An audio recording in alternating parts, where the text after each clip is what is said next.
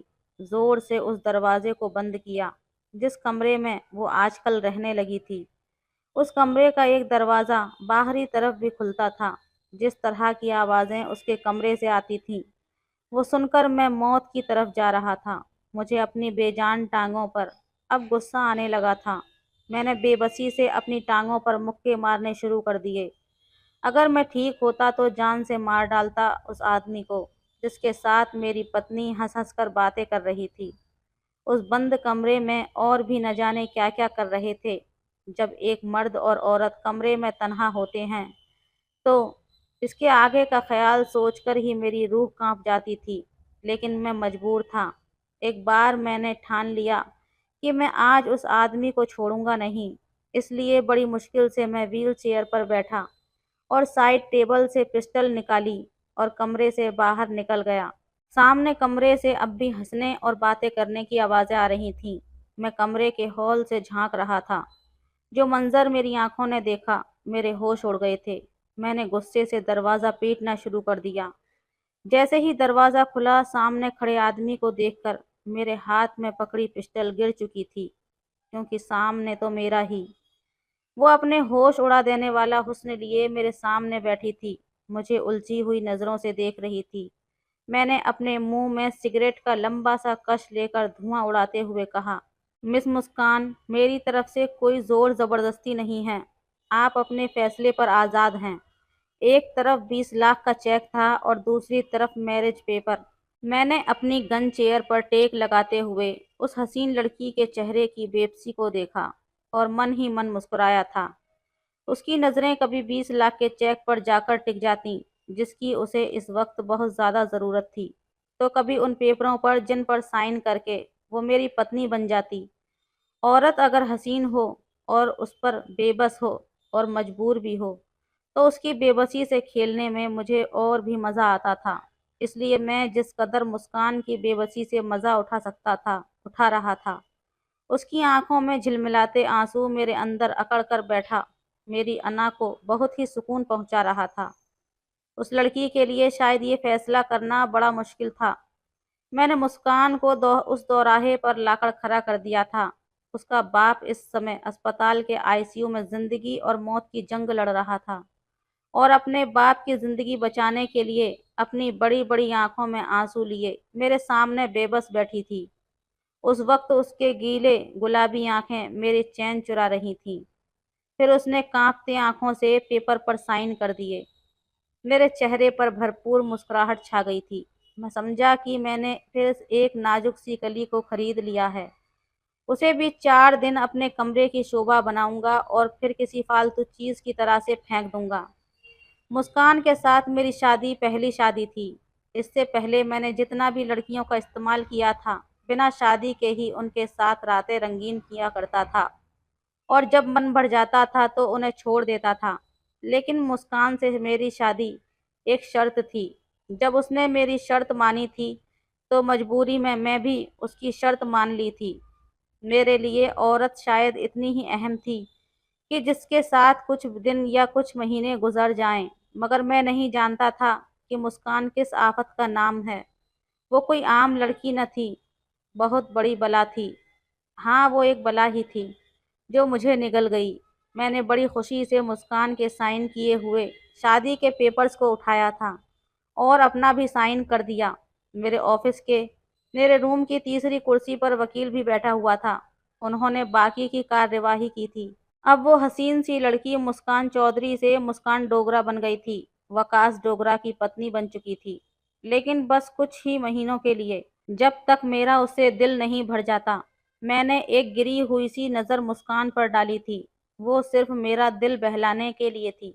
اس نے جلدی سے وہ 20 لاکھ کا چیک اٹھایا اور میرے آفس سے باہر جانے لگی، لیکن میری پکار پر اس کے قدم رک گئے تھے۔ میں نے کہا، مسکان، یہ چیک میرے ڈرائیور اسپتال پہنچا دے گا، تم میرے ساتھ میرے فلیٹ میں چلو گی، کیونکہ آج ہماری شادی کی پہلی رات ہوگی جو میں برباد نہیں کرنا چاہتا۔ مجھ میں اتنا صبر نہیں تھا کہ اس کے انتظار میں اپنا ٹائم برباد کرتا۔ اس نے پلٹ کر مجھے تڑپ کر دیکھا تھا۔ کہنے لگی، میرا باپ زخمی حالت میں اسپتال میں پڑا ہے۔ میں نہیں جانتی وہ زندہ بھی بچے گا کہ نہیں، اس لیے بھگوان کے لیے ایک رات مجھے میرے باپ کے پاس گزارنے دو۔ میں وعدہ کرتی ہوں خود ہی تمہارے پاس آ جاؤں گی۔ اس نے ہاتھ جوڑتے ہوئے مجھ سے ونتی کی تھی، لیکن میں اتنا رحم دل نہیں تھا۔ اگر رحم دل ہوتا تو مسکان کی مجبوری کا یوں فائدہ نہ اٹھاتا۔ میں اپنی پینٹ کی جیب میں ہاتھ ڈالے دھیرے سے چلتا ہوا اس کے پاس آ گیا۔ میں نے کہا، تمہارے باپ کو اس سمے اس چیک کی ضرورت ہے، تمہاری نہیں، اور یہ چیک بہت ہی آرام سے تمہارے باپ تک پہنچ جائے گا، اور پلیز اب مجھے بور مت کرو۔ کب سے مجھے ان پلوں کا انتظار تھا۔ یہ کہہ کر میں نے اس کی کلائی پکڑی اور اسے اپنے ساتھ لے جانے لگا۔ وہ پورے راستے میرے ہاتھ جوڑتی رہی، مجھ سے منتیں کرتی رہی۔ وہ مجھ سے بس کچھ ہی گھنٹے مانگ رہی تھی کہ مجھے میرے پاپا کے پاس بھیج دو، لیکن مجھے تو جیسے کوئی بھی سنائی نہیں دے رہا تھا، سوائے اس تھپڑ کی گونج کے جو کچھ دن پہلے اسی لڑکی نے میرے منہ پر مارا تھا۔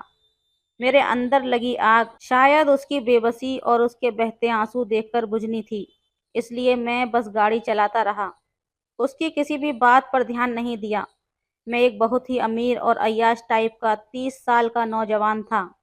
اتنے تو شاید کسی نے کپڑے نہیں بدلے ہوں گے جتنی میں لڑکیوں کو خرید کر کسی فالتو چیز کی طرح پھینک چکا تھا۔ دولت کی ریل پیل تھی، کسی چیز کی کوئی کمی نہ تھی۔ میں نے شادی بھی ابھی تک اس لیے نہیں کی تھی کہ مجھے کسی ایک عورت کے ساتھ زندگی نہیں گزارنی تھی۔ آج تک کوئی ایسی ملی ہی نہیں تھی کہ کچھ راتوں کی سنگت کے بعد بھی میرے دل کو بھا جاتی۔ میں مسکان کو اس کی کلائی سے کھینچتا ہوا اپنے فلیٹ پر لے آیا۔ فلیٹ کا دروازہ کھول کر میں اسے گھسیٹتا ہوا اندر کمرے تک لے آیا تھا اور اسے بیڈ پر دھکا دے دیا۔ وہ آنسو بہا رہی تھی۔ میں نے کہا، 20 لاکھ دیے ہیں نا، نہیں مرے گا تمہارا وہ بیمار اور بوڑھا باپ، اس لیے رونا دھونا بند کرو۔ اور پھر الماری سے نکال کر اسے وہی گاؤن دیا جو کچھ دن پہلے میں نے اسے دیا تھا، اور بدلے میں اس غریب گھرانے کی لڑکی نے میرے منہ پر گاؤن دے مارا تھا، اور میرے منہ پر تھپڑ مار کر مجھے اپنی شرافت کی بات کر کے گئی تھی کہ میں ان لڑکیوں میں سے نہیں ہوں جو پیسوں کی خاطر عزت بیچ دیتی ہیں، اور آج میں نے اسے اسی مقام پر لا کر کھڑا کر دیا تھا، صرف 20 لاکھ کے بدلے۔ وہ اس سمے میری خریدی غلام بن چکی تھی۔ جب تک کہ میرا دل بھرتا میں اس کا استعمال کرتا، اور جب میرا دل اس سے بھر جاتا تو میں اسے دودھ میں پڑی مکھی کی طرح نکال سکتا تھا۔ حالانکہ کچھ دن پہلے بھی میں نے اسے 20 لاکھ کا ہی چیک دیا تھا، اور بجائے اس کا بے پناہ حسن تھا جس نے میرے ہوش حواس اڑا کر رکھ دیے تھے۔ میں نے اس کے حسن کی قیمت پہلے بھی اتنی ہی لگائی تھی، لیکن بدلے میں اس نے مجھے تھپڑ مار دیا تھا۔ میں چاہتا تو اسی رات اسے زبردستی اغوا کر کے بھی اپنے دل کی لگی آگ کو شانت کر سکتا تھا، لیکن نہیں، مجھے اس بے بس اور مجبور لڑکی کی بے بسی کو دیکھنا تھا۔ میں چاہتا تھا کہ وہ خود میرے پاس روتے ہوئے مدد مانگتی ہوئی یہاں آئے، میرے سامنے ہاتھ جوڑ کر روئے گڑ گڑائے، جب جا کے میرے دل کو سکون ملتا۔ پھر ایسا ہی ہوا تھا۔ وہ آج میرے سامنے اسی نائٹی میں موجود تھی جس میں اسے دیکھنا چاہتا تھا۔ نیٹ کی خوبصورت سی نائٹی اس کے بدن کی خوبصورتی کو چھلکا کر باہر آ گئی تھی۔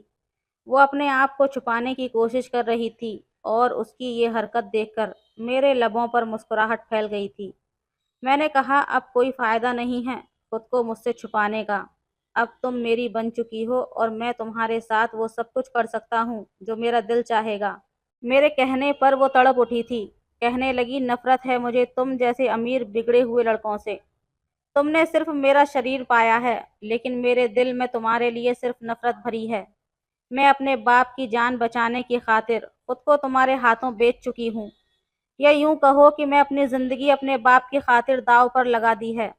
اس کی اتنی نفرت بھری باتیں سن کر میرے شریر میں آگ سی دوڑ گئی تھی۔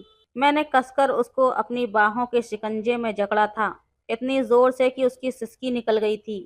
میں نے کہا، مجھے کوئی فرق نہیں پڑتا، تم مجھ سے چاہے کتنی بھی نفرت کرو، لیکن کچھ دن یا پھر یوں کہو کہ کچھ مہینے تو میں تم سے خوب ڈھیر سارا پیار کروں گا، اور اپنے 20 لاکھ کی قیمت وصول کروں گا۔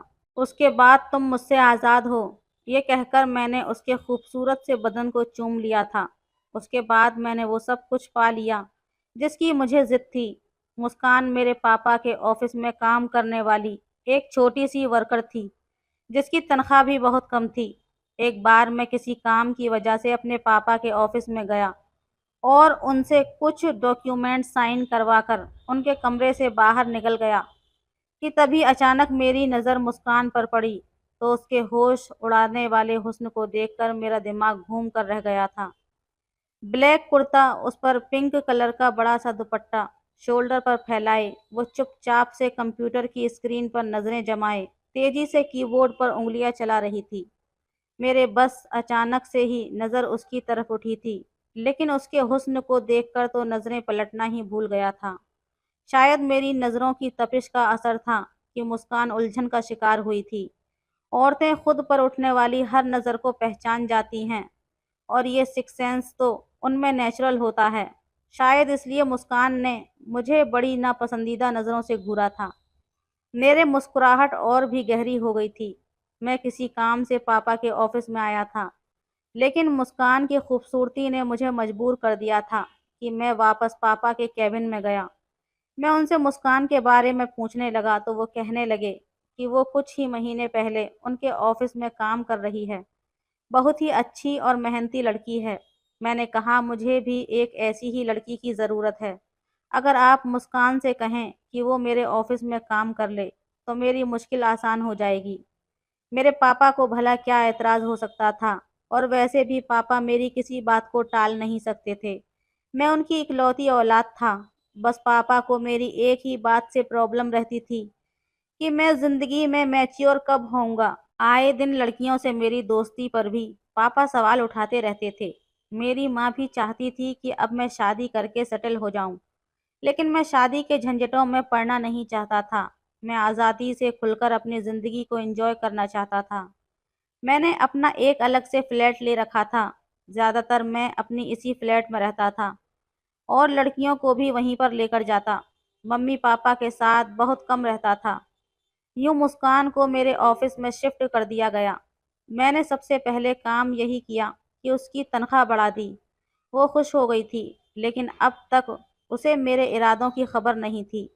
اسے کام کرتے کچھ ہفتے گزرے تھے۔ میں اسے کسی بھی کام کے لیے کہتا تو وہ چپ چاپ وہ کام کر دیتی تھی، میرے کسی بھی بات کو نہ نہیں کرتی تھی۔ لیکن اس نے پہلی بار میرے کام کے لیے نہ کہا کہ جب میں نے اس سے کہا کہ میرے آفس میں کام کرنے کے رول کچھ الگ ہیں۔ مجھے کام کرنے والی لڑکیوں کا لک ماڈرن چاہیے، اس لیے اگر تم یہ جو بڑا سا دوپٹہ اوڑھ کر رکھتی ہو اسے اتار کر کچھ ماڈرن کپڑے پہن کر کام کرو تو اچھا ہوگا، اور اس کے لیے میں تمہاری تنخواہ ڈبل کر دوں گا۔ میری بات سن کر اس نے کہا کہ میں جو کپڑے پہنتی ہوں ان میں خود کو کمفرٹیبل فیل کرتی ہوں۔ مجھے اپنا لک چینج کرنے کی کوئی ضرورت نہیں ہے۔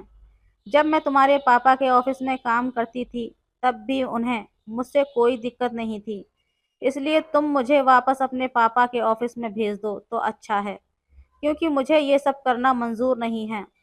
اس کے انکار نے میرے اندر تو آگ سی لگا دی تھی۔ آج تک اتنی ہمت میرے آگے کسی لڑکی نے نہیں دکھائی تھی۔ میں یہ تو اچھی طرح جانتا تھا کہ ایسی لڑکیاں جو اپنے گھر کی خراب حالت کی وجہ سے کمانے کے لیے باہر نکلتی ہیں، خود پر خودداری کے لیول کے طور پر بڑا سا دوپٹہ لپیٹ کر رکھتی ہیں، اپنا حسن چھپا کر ہم جیسے عیاش لڑکوں کے سامنے خود کو عزت دار ثابت کرنے کا یہ ان کا ایک پرانا ہتھ کنڈا ہے۔ اس ٹائپ کی لڑکیاں اپنے حسن کو چھپا کر اس کی قیمت بڑھاتی ہیں، اور پھر جب ہم ان کی قیمت بڑھاتے ہیں تو ان کی شرافت کی چادر اترنے میں دیر نہیں لگتی۔ اس لیے میں نے بھی ایسا ہی کیا تھا۔ میں نے اگلے ہی دن مسکان سے کہا کہ تمہیں میرے ساتھ ایک بزنس لنچ پر جانا ہے، اس لیے تم میرے ساتھ چلو۔ سب سے پہلا سوال اس نے یہ کیا، کیا وہ آفس کے ٹائمنگ پر واپس آ جائے گی، کیونکہ وہ زیادہ دیر تک نہیں رک سکتی۔ میں نے کہا ہاں، تم آفس ٹائمنگ میں ہی لوٹ آؤ گی۔ میری بات سن کر وہ میرے ساتھ جانے کے لیے تیار ہو گئی۔ میں اسے ایک ریسٹورنٹ میں لے گیا۔